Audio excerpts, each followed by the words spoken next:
Langsung masuk ini. Bismillah, langsung mulai ya. Jazakallah khairan. Bismillahirrahmanirrahim. Alhamdulillahirabbil alamin. Allahumma shalli wa sallim ala sayyidina Muhammadin miftahi babi rahmatillah adada ma fi ilmillah salatan wa salaman daimain bidawami mulkillah wa ala alihi wa sahbihi. Allahumma salli ala sayyidina Muhammadin salatan taftahu biha lana futuhal arifin wa tufaqihuna biha fid din wa ala alihi wa sahbihi. Assalamualaikum warahmatullahi wabarakatuh. Alhamdulillah, di malam Jum'ah pertama bulan Rabiul Tsani. Ini malam Jumat pertama bulan Rabiul Tsani, kita semua bisa kumpul dalam rangka cari ilmu. Insya Allah apa yang kita lakukan qabul. Karena kalau qabul jadinya berkah dunia akhirah. Kalau qabul jadinya manfaat dunia akhirah. Cari ilmu adalah suatu usaha biar kita selamat, biar kita senang. Jadi kalau ada orang hidupnya cari duit, katanya cari duit biar apa? Biar apa cari duit? Biar senang. Betul? Nyatanya yang cari duit pada pusing. Nyatanya cari duit pada pusing. Padahal cari duit biar senang katanya.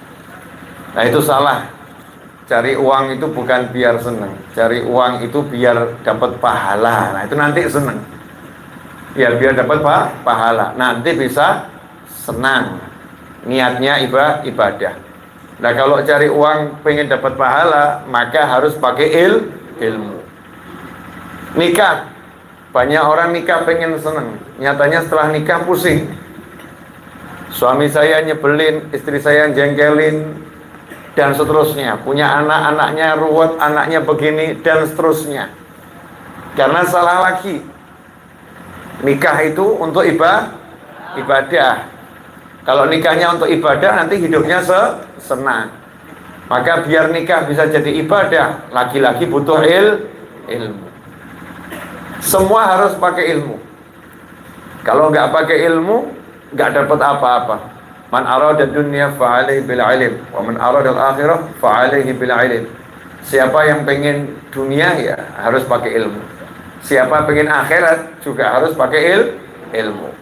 Karena itulah yang pertama kali Allah pertontonkan kepada para malaikat saat penciptaan manusia bukan ketampanan, bukan kegagahan, bukan kekayaan.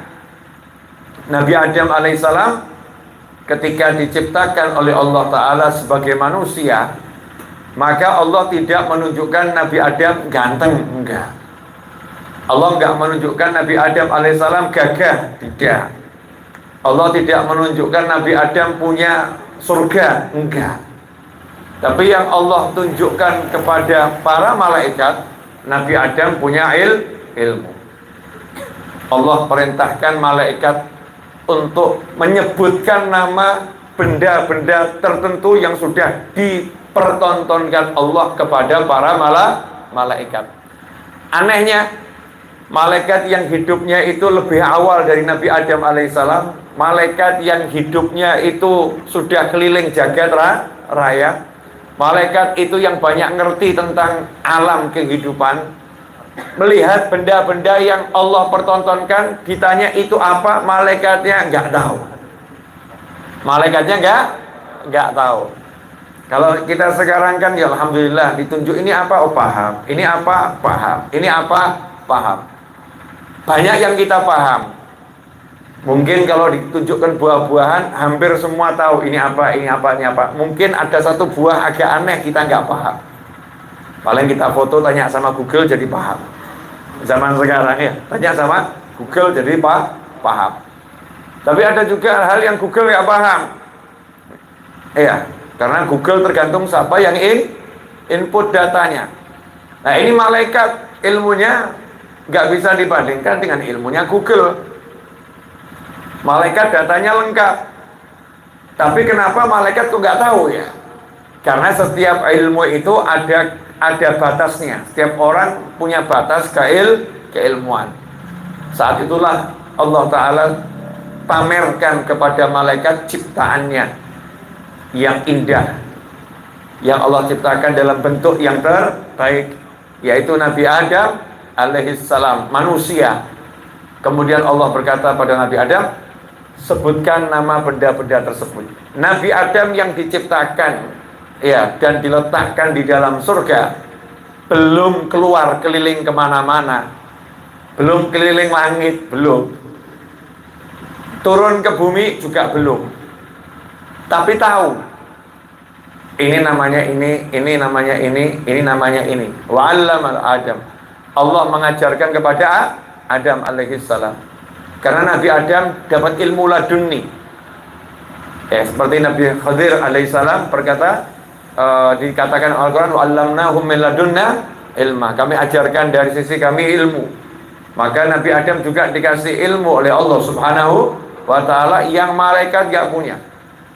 Nah karena Nabi Adam dikasih ilmu, maka Nabi Adam diturunkan di muka bumi untuk jadi khalifah, jadi pemimpin seluruhnya, dibekali dengan ilmu. Karena itulah tidak ada pangkat yang lebih tinggi dari ilmu. Mau sampai di kerajaan langit ya, di kerajaan langit yang dipertontonkan bukan kenikmatan surgawi, tapi yang dipertontonkan kehebatan ilmu Nabi Adam alaihissalam.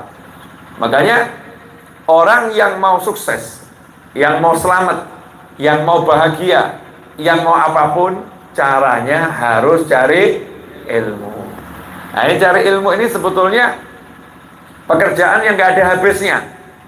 Minal mahad ilal lahad, dari mulai lahir dibuang sampai nanti masuk liang lahat. Di kuburan itu ulama juga cari ilmu. Ya, nanti sampai di surga ulama juga cari ilmu. Surga ada namanya Jannatul Mazid. Surga Al-Mazid itu surga yang isi nikmatnya adalah nikmat cari ilmu. Cari ilmu gak ada habisnya. Habib, dalilnya kalau nanti tetap harus ada proses belajar mengajar ilmu di alam langit, saya minta dalil nih. Orang zaman sekarang kan sok dalil gitu ya. Sok minta dalil. Kalau disuguhi film nggak pernah minta dalil, ditelan semuanya informasi di film itu. Bener nggak bener? Bagus, anjib, kok iso ya ditelan gitu ya. Nggak minta ada dalil, nggak minta penjelasan. Tapi diajari sama ulama kadang ngeyel, dalilnya mana? Saya akan sebutkan satu saja, nggak usah banyak. Nabi Muhammad SAW ketika Mi'raj ke langit, maka di langit ketemu Nabi Ibrahim alaihissalam. Waktu Rasulullah SAW mau pulang ke Mekah, mau balik ke muka bumi, saat itulah ada proses ta'allum wa ta'lim, ada majlis ilmu di langit antara kanjeng Nabi Muhammad SAW dengan kanjeng Nabi Ibrahim alaihissalam. Nabi Ibrahim dan Nabi Muhammad SAW ketemu, ngobrol ilmu. Di situ Nabi Ibrahim ngasih informasi tentang surga. Informasi tentang surga. Surga itu tanahnya subur. Surga itu tanahnya subur. Dan tanamannya adalah ucapan la haula wala quwata illa billah. Di riwayat yang lain subhanallah walhamdulillah wala ilaha illallah wallahu akbar. Maka Nabi Ibrahim ngomong ke Nabi Muhammad SAW, sampaikan salamku kepada umatmu dan perintahkan mereka untuk banyak-banyak mengucap la haula wala quwata illa billah. Di riwayat yang lain subhanallah walhamdulillah wala ilaha illallah wallahu akbar.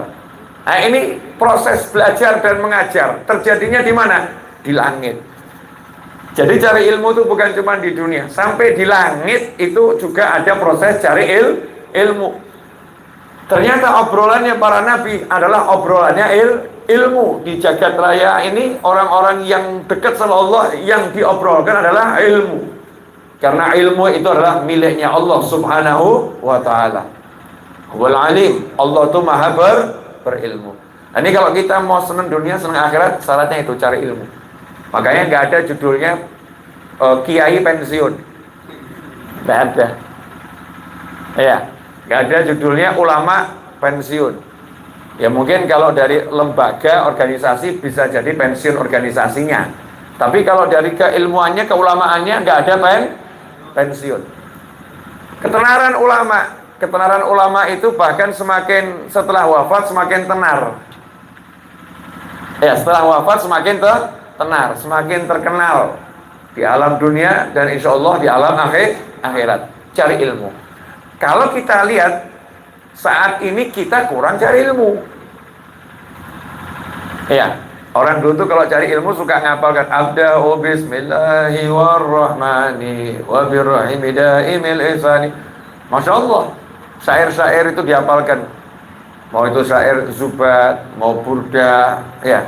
Kemudian mau syair nazomnya Alfiyah Ibn Malik. Apapun itu, ditelan, dihafalkan. Kenapa? Mau cari ilmu. Sekarang yang dihafalkan anak-anak TikTok. Betul ya? Yang dihafalkan TikTok. Saya nggak bahas boleh, nggak boleh, halal haram, enggak. Semangatnya TikTok itu kalau dipakai untuk semangat cari ilmu, Masya Allah. Insya Allah kita semua jadi orang alim kalau punya semangat yang seperti itu. Tapi sayangnya sekarang ini semangat kita urusannya, mohon maaf pemirsa dimanapun antum berada, urusan semangat kita itu yang masuk mulut, yang isi perut.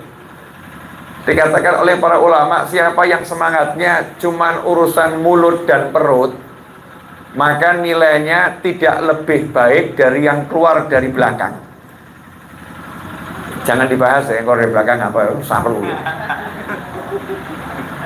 Jadi kalau orang itu yang dipikir kok urut mikir badok dok gitu ya, mikir makan saja itu, nguntal, yang dipikir cuman itu, nilainya itu ya sama dengan yang keluar. Tapi kalau hidup yang dipikir itu bukan masalah makan, minum, bukan. Yang dipikir sholatnya nanti jamaah sama siapa ya. Kalau nggak sholat jamaah, gelo, sedih. Ya, nggak baca sholawat, sedih. Nggak hadir pengajian seminggu gitu, kok kosong sama sekali, nggak ikut pengajian, sedih. Maka nilainya sama dengan yang dia cari. Karena dia itu pikirannya ke ilmu, ibadah, ya nilainya itu. Nilainya dia ilmu dan ibadah. Nggak ada judulnya orang cari ilmu susah, nggak ada. Saya ini jadi seperti ini sampai hari ini, alhamdulillah, mudah-mudahan bisa lebih baik terus, amin. Ma'alutuful afiyah, salam taufiq wal hidayah wal inayah wassahalah wal jamalah. Bukan karena saya sibuk cari duit, bukan sibuk bangun bisnis, meskipun saya yang bangun bisnis. Nah, yang belum belanja di Tokopedia ataupun Shopee saya punya toko di sana namanya Gria Habib. Namanya Gria Habib. Daripada buat toko di dunia nyata kontraknya mahal, ya buat toko di dunia maya, stok unlimited, kan begitu ya. Gudangnya ya unlimited, mau tinggal masukkan angka. Ya tinggal masukkan angka. Kerja saya, usaha. Jual kopi, jual peci kopiah, ya jual mukena, jual buku usaha. Tapi saya nggak mikir itu. Kalau saya mikir itu nggak jadi begini. Karena saya nggak mikir itu, saya mikirnya ini, maka yang itu saya dapat. Paham maksudnya? Siapa yang mikirnya akhirat, dunia katut. Kalau kata almarhum teman saya itu, seke liwet lawuh rambak. Ya, dunia kecekel, akhirat kecanda. Jadi dunianya dapat, akhiratnya dapat. Gak ada judulnya, cek, coba dicek. Semua orang yang betul-betul cari ilmu, dunianya gak bakal ruwet. Saya gak ngomong sugih ya. Jadi orang sugih itu kan gak enak tuh. Jadi orang kaya gak enak. Saya dilarang sama guru saya minta jadi orang kaya. Serius. Jangan pernah minta jadi orang kaya. Waktu saya nyantri dibegitukan. Wah, itu satu masjid ya, santri-santri ya rotok kaget. Waduh, kau tidak boleh minta jadi orang kaya gitu. Tapi ada lanjutannya. Saya doakan kalian semua jadi orang yang kalau punya hajat keturutan. Wah, itu enak itu. Orang kaya belum tentu hajatnya keturutan, betul. Ada orang kaya pengen nikah gak kobul-kobul. Kerjaan ada, duit ada, tabungan banyak, Masya Allah. Tapi gak nikah nih, nikah. Ada orang melarat pol, tapi istri 4. Ada enggak itu? Ada. Sing sugih gak rapi-rapi, sing melarat bojone papat. Aneh memang. Tapi itu ada. Ada orang yang ganteng, Masya Allah. Gantengnya Masya Allah. Ganteng pol. Tapi gak laku-laku. Ada orang yang wajahnya itu ya begitulah. Mau ngomong jelek kan ya, ciptaannya Allah gak ada yang jelek ya. Indah semua ciptaannya Allah. Orang lihat jelek itu kan salahnya yang lihat. Makanya kalau kita ini kurang ganteng, kalau orang bilang kamu jelek, enggak, matamu yang belum bisa melihat kegantenganku, penglihatanmu yang belum bisa melihat kegantenganku. Kesalahan bukan padaku, tapi pada mata Anda. Selesai masalah. Pede saja. Udah kok dibuat ruwet. Ada yang wajahnya biasa-biasa saja ya begitu, bahkan di bawah rata-rata. Tapi istrinya cantiknya luar biasa. Sehingga yang ganteng gak bingung kok iso. Ada orang itu gak punya duit, tapi setiap pengen dapat. Pengen mobil dapat, pengen rumah dapat, pengen motor dapat, pengen apa dapat. Hajatnya keturutan. Nah, ini orang yang hajatnya keturutan itu pangkatnya lebih tinggi dari orang kaya. Saya mau nanya, pilih mana? Punya mobil atau pakai mobil?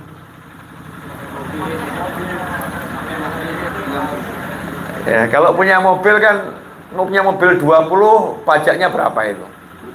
Repot mikirnya, servisnya, betul ya? Ngerawatnya. Tapi kalau nggak punya mobil, mau pakai mobil siapapun, bebas. Semua pada persilahkan. Yai, saya punya mobil 10, silahkan dipakai. Mana yang kamu suka? Yang satu lagi, Yai, saya punya mobil 5, silahkan dipakai. Yai, saya punya rumah di sana. Yai, saya punya. Yai, Masya Allah. Semua nawarkan kendaraannya, mobilnya, rumahnya, vilanya. Nawarkan, silahkan dipakai. Kalau dipakai, senengnya luar biasa. Gara-gara apa? Apa gara-gara kiainya, ustadznya tadi, ulamanya, habibnya tadi ganteng? Bukan. Karena dipandang punya ilmu yang membantu mencerahkan orang-orang tersebut. Yang tadinya pusing, pusingnya jadi hilang. Yang tadinya bingung, bingungnya jadi hilang. Maka dia rela membantu dengan apapun, karena dia sudah dibantu. Dengan apa itu? Al-ilm, dengan ilmu. Nah, tapi karena ilmu ini barang mahal, nilainya luar biasa, maka ya al-ilm dicari.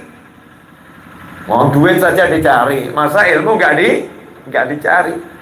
Allah Ta'ala gambarkan dalam Al-Quran proses cari ilmu. Itu dalam kisah Nabi Musa alaihissalam. Makanya umat Islam sepekan sekali tiap malam Jumat dan hari Jumat disunnahkan baca surat Al-Kahfi. Baca surat Al-Kahfi. Karena dalam surat Al-Kahfi itu isinya, Masya Allah, ada kisah Nabi Musa alaihissalam yang perjalanannya luar biasa. Nah, Nabi Musa kalau kita lihat, waktu dikejar-kejar dari kerajaan Fir'aun, lari, dikejar-kejar karena dituduh sebagai pembunuh. Padahal Nabi Musa nggak pernah membunuh. Hanya saja pernah terjadi suatu peristiwa, Nabi Musa melerai orang berkelahi, pas dilerai, pas ditamper pelan gitu ya, pas tangannya Nabi Musa nempel di pipinya orang tersebut, pas malaikat Israel nyabut nyawa. pas kabeh. Ada kan orang tabrakan gitu ya, yang ditabrak itu ya nggak kenapa-kenapa, jatuh yang nggak terluka, divisum yang nggak ada apa-apa, tapi pas ajalnya datang. Ya naudzubillah min dzalik, itu ujian yang luar biasa. Nasallahu afiyah. Pas ajalnya datang. Akhirnya Nabi Musa dikejar-kejar sama Fir'aun dan bala tentaranya saat itu. Lari, menyelamatkan diri. Karena menjaga nyawa itu hukumnya wajib. Akhirnya apa? Nabi Musa ditawari untuk nikah dengan anaknya Nabi Syu'aib alaihissalam. Bayarannya itu membantu Nabi Syu'aib 8-10 tahun. Ternyata 8-10 tahun itu bukan sekedar jadi menantu, tapi dijadikan murid, diajari. Harus tinggal 8-10 tahun. Makanya orang ke mondok di pesantren 4 tahun itu termasuk cepatnya luar biasa. 5 tahun itu cepatnya luar biasa. Nabi Musa nyantri 8-10 tahun. Setelah itu sudah jadi Nabi dan Rasul. Nabi Musa alaihissalam jadi Nabi dan Rasul. Apa yang dilakukan ketika mendengar ada seorang yang lebih alim, lebih berilmu dari Nabi Musa alaihissalam, yaitu Nabi Khidir atau Khidir alaihissalam. Dikasih tahu sama Allah, ada yang lebih alim dari kamu, namanya Khidir atau Khidir. Nabi Musa tidak didatangi Nabi Khidir, tapi Nabi Musa mencari di mana Nabi Khidir tinggal alaihissalam. Hasilnya dikasih alamat sama Allah Ta'ala. Alamatnya di mana? Alamatnya itu di tempat pertemuan dua laut. Di tempat pertemuan dua laut itu nanti kamu akan ketemu Khidir alaihissalam. Nanya, di mana tempat pertemuan dua laut? Nah, coba googling pertemuan dua laut. Dulu belum ada GPS, belum ada Google. Cari. Alamatnya jelas, tapi kan nyarinya nggak mudah. Allah kasih petunjuk bahwa ikan goreng, nanti kalau ikan gorengnya itu kena airnya hidup lagi, ya di situ tuh tempat pertemuan dua laut. Pertanyaan saya, ini kalau miturut akal, pakai akal, masuk akal deh.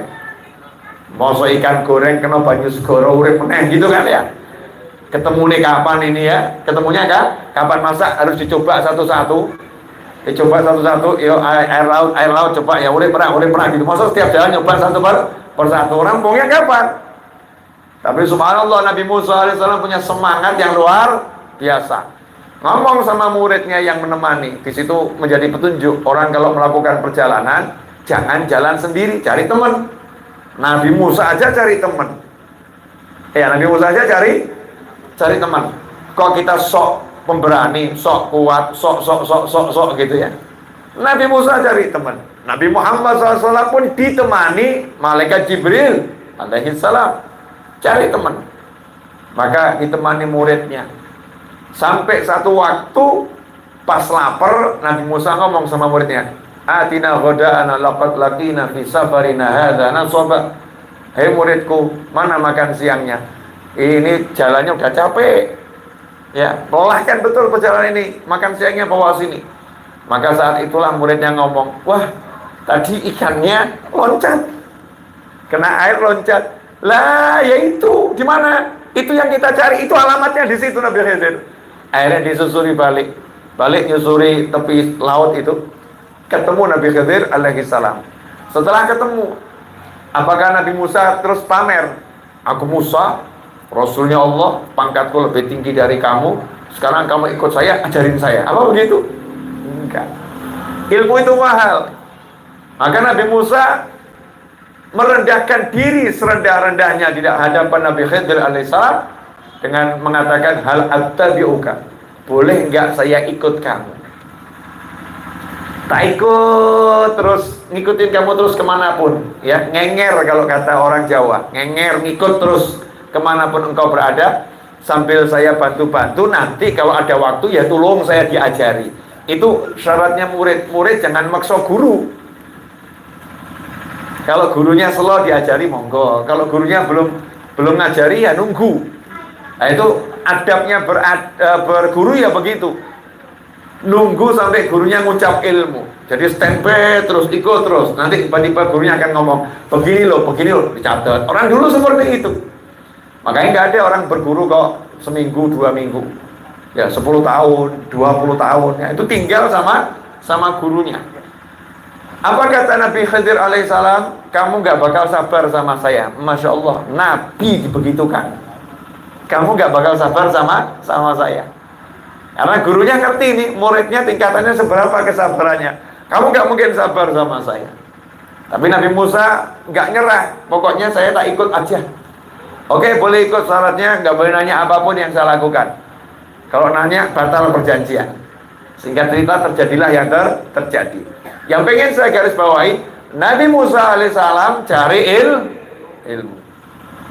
Gak langsung diajari, tapi ilmu harus dicari. Begitulah memang sunatullah. Orang itu kalau mau dapat duit ya cari. Ke pasar, ke sawah, ke laut, ke kantor. Kan dia cari. Masa ilmu yang untuk menyelamatkan dunia akhirat kalau nggak dicari? Bahkan sekarang dikasih kemudahan. Itu pondok-pondok pesantren, majelis-majelis ilmu sudah ada live streaming. Tinggal nyatet jadwalnya saja. Ya, Majelis Ar-Raudhah Jumat malam Sabtu, Majelis Al-Bahjah hari apa, Majelis ini hari apa, Majelis Rasulullah Kuningan hari apa. Sudah ada jadwal live streamingnya. Kalau nggak sanggup nyari offline, cari online. Tapi yang utuh, jangan yang potongan-potongannya. Kadang potongan nggak jelas. Kalau potongan jelas nggak apa-apa. Kadang potongan nggak jelas, akhirnya ilmunya nggak pas. Ya, ilmunya nggak pas. Cari ilmu. Nah, dengan cari ilmu itu yang didapat apa? Karena cari barang mahal. Karena dicari ini sangat mulia, maka langsung dapat benefit yang banyak. Dapat keuntungan yang sangat banyak. Yang pertama adalah orang cari ilmu itu setiap langkahnya ngangkat derajat, menghapuskan dosa, dan nambah kebaikan. Satu langkah, saya dari Solo ke sini 250 sekian kilo. Itu kalau dihitung pakai langkah kaki berapa langkahnya? Kalau naik mobil ya berapa putaran roda? Nah itu pangkat saya malam ini nambahnya segitu. Pasti itu nambah pangkat. Dosa saya rontoknya segitu. Kebaikan saya nambahnya segitu. Belum nanti jalan pulang, lanjut Surabaya, nambah lagi. Hitungannya dari sini ke Surabaya berapa kilo itu? Totalnya sekitar 500 kilo. Nah, itu nambah terus, pahalanya nambah, pangkatnya nambah, dosanya dihapus sebanyak itu. Itu baru dari langkahnya. Belum lagi Allah tugaskan semua yang hidup di air. Di bahar itu maksudnya bukan di laut. Hitanul bahar, hewan-hewan yang hidup di air, baik itu di akuarium, baik itu di sungai, baik itu di selokan, baik itu di laut. Hewan yang hidup di situ semua ditugaskan oleh Allah SWT untuk beristighfar khusus buat orang yang menyampaikan kebaikan dan belajar kebaikan.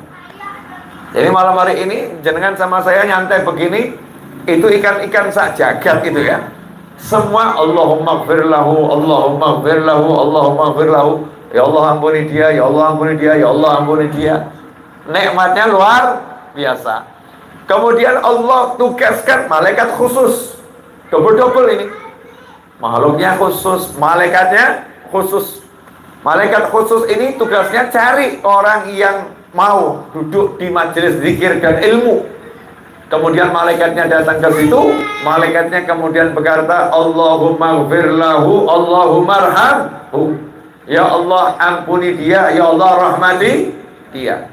Sehingga orang yang cari ilmu tadi ini, duduknya saja udah terhapus dosa-dosanya.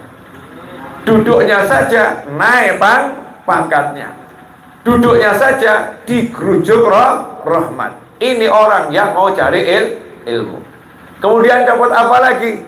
Hudhur majlis ilm afdal min salati alfi rak'atin wa iyadati alfi maridin wa huduri alfi janazatin.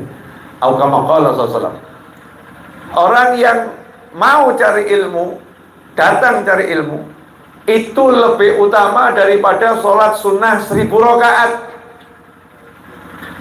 Kelihatannya nyantai-nyantai begini, pahalanya lebih utama daripada sholat sunnah 1000 rakaat, dan plus lebih utama daripada menjenguk 1000 orang sakit, dan plus lebih utama daripada melayat 1000 jenazah.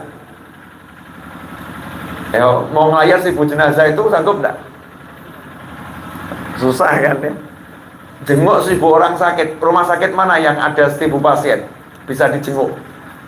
Kalau tahu bisa, misalnya butuh waktu berapa lama? Dokter yang handal pun visit di satu rumah sakit nggak sampai 1000 satu hari. Ya, nggak sampai 1000. Nah, ini menunjukkan orang yang cari ilmu dan mengajarkan ilmu itu susah dikejar. Pangkatnya nggak bisa dikejar. Nah, karena itulah setan itu berjuang dengan seluruh bala tentaranya. Jangan sampai umatnya Nabi SAW suka sama ilmu. Ada yang diajari biar suka ngaji tok, ngaji terus, bagus, tapi termasuk ditipu setan. Kenapa? Setan daripada kamu cari ilmu, lebih baik kamu baca Al-Quran. Daripada cari ilmu, lebih baik baca Al-Quran. Daripada cari ilmu, lebih baik baca Al-Quran. Dipikir sama dia, betul ya, baca Al-Quran paling hebat. Daripada cari ilmu, duduk begini, kan lebih baik baca Al-Quran. Ini tertipu sama setan. Dia bagus, tapi tertipu. Sehingga pahalanya ya cuma pahala baca Al-Quran. Sementara orang yang cari ilmu, pahala baca Al-Quran dapat, pahala sholat dapat, pahala macam-macam dapat, semuanya dapat. Gara-gara cari ilmu. Nah, ikhwani rahimakumullah. Ini yang mari kita sekarang jadi apa ya? Yuk kembali berpikir, belajar. Nah, belajar tuh jangan yang aneh-aneh. Belajar ketemu jin kan aneh. Lawang ketemu manusia udah pusing, kok pengen ketemu jin.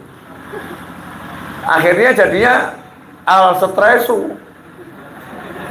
Terakhir edanu. Na'udzubillah min dzalik. Oh, pengen kok ketemu jin. Oh, ketemu manusia aja sudah pusing. Ada manusia begini, ada manusia begitu. Belajarlah yang pokok-pokok. Cara sholat. Sampai hari ini nggak ada Habib, Ustadz, Kiai yang mengaku khatam belajar sholat. Nggak ada.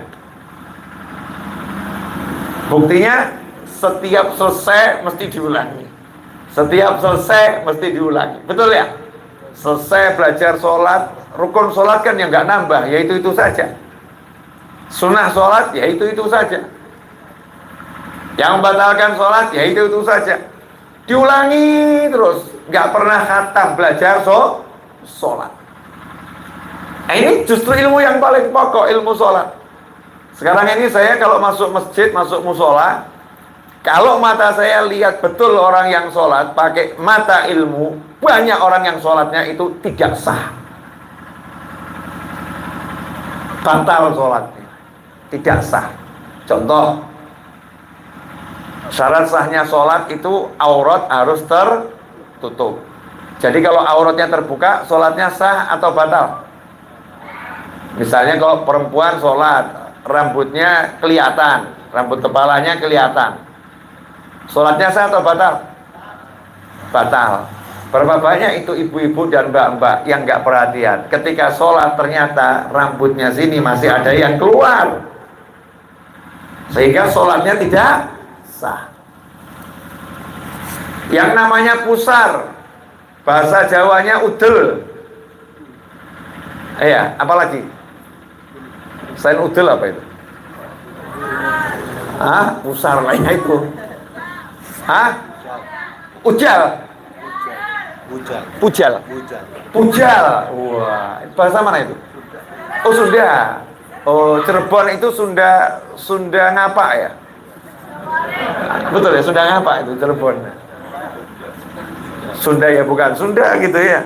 Jawa ya bukan Jawa. Merger bahasa Jawa sama Sunda. Hasilnya Cirebon. Makanya saya kalau ketemu orang Cirebon ngomong bahasa Cirebon, saya bingung nih bahasa apa ini. Aku hidup di planet lain. Indonesia itu sugih bahasa kaya. Coba di googling lah, di Indonesia ada berapa bahasa? Kalau nggak salah lebih dari 500 bahasa. Di Indonesia itu ada lebih dari 500 bahasa, kan luar biasa. Makanya nggak usah belajar bahasa Inggris. Bahasa daerah di Indonesia ini kita udah termasuk orang menguasai banyak bahasa. Oh, cerdas. Kamu bisa bahasa apa? Jawa, Sunda, Madura, Indonesia, harusnya pakai itu ya. Bahasa Batak itu, macam-macam. Nah, itu pusar, pujal ya, udel. Itu aurat atau bukan aurat? Aurat. Wajib dibuka atau wajib ditutup? Wajib ditutup. Berapa banyak orang yang sholat ya pakai celana, celananya itu turun ke bawah dikit, pakai kaos, ya kaosnya itu kesempitan sehingga perutnya agak besar, kemudian kelihatan kulitnya, yang kulitnya itu di bawah pusar, entah kulit bagian belakang, ya pernah lihat saru, masa sholat kok lihat kulit bagian belakang depannya kan ya. Nah, tapi kenyataannya begitu, kelihatan. Nah, itu batal atau gak batal? Menurut ilmu sholat, batal atau gak batal? Batal. Kalau batal berarti sholatnya tidak sah. Kok masuk sholat? Wudhu. Ilmu wudhu ini. Berapa banyak orang yang wudhu, wudhunya tidak sah. Yang namanya wudhu itu ketika membasuh lengan, ya kan harus sampai siku. Nah, sampai siku apa? Kita beli spidol dulu, terus digambari muter gitu ya. Nah, batasnya itu kan enggak. Makanya melebihkannya sedikit hukumnya wajib. Karena pas nggak mungkin, maka harus lebih. Nah, berapa banyak orang yang sininya disiram, sininya tidak? Berapa banyak itu? Wudhunya tergesa-gesa, kadang sininya kesiram, sininya tidak. Tergesa-gesa wudhunya, nggak perhatian, dianggap main air. Coba kalau urusan ngambil duit, Masya Allah, pinnya jangan salah, pinnya jangan salah. Salah 3 kali keblokir, betul ya? Urusan ngambil duit itu pinnya diinget-inget betul, bahkan mungkin lihat kertas 10 kali, bener gak ya, bener gak ya. Urusan duit seperti itu. Nah, ikhwani rahimahumullah, kalau kita mau urusannya ini urusan akhirat, harusnya lebih dari itu. Ini sholat, wudhu saya nggak boleh salah, wudhu saya harus betul. Maka saya harus tahu ilmunya wudhu, mana yang boleh, mana yang enggak boleh, mana yang rukunnya wudhu. Saya harus tahu mana yang sunnahnya wudhu. Lah kalau wudhunya tidak sah, sholatnya seperti apapun, kalau wudhunya batal, sholatnya seperti apapun tidak diterima oleh Allah Subhanahu wa ta'ala. Hasilnya apa? Nah, karena sholat ini ibadah yang paling utama. Kalau sholat itu tidak dikerjakan dengan betul alias sholatnya batal, berarti hidupnya tidak sholat. Nah, kalau hidupnya tidak sholat, ya maka wajar gak akan falah. Hayya 'alas shalah, hayya 'alas shalah. Lanjutannya apa? Hayya 'alal falah, hayya 'alal falah. Ayo ambil kesuksesan, ayo ambil kesuksesan. Maka sekarang kalau hidup kita nggak sukses, hidup kita ruwet, hidup kita banyak masalah, hidup kita banyak kebimbangan, hidup kita banyak ketakutan, hidup kita banyak keraguan. Cek saja sholat kita betul atau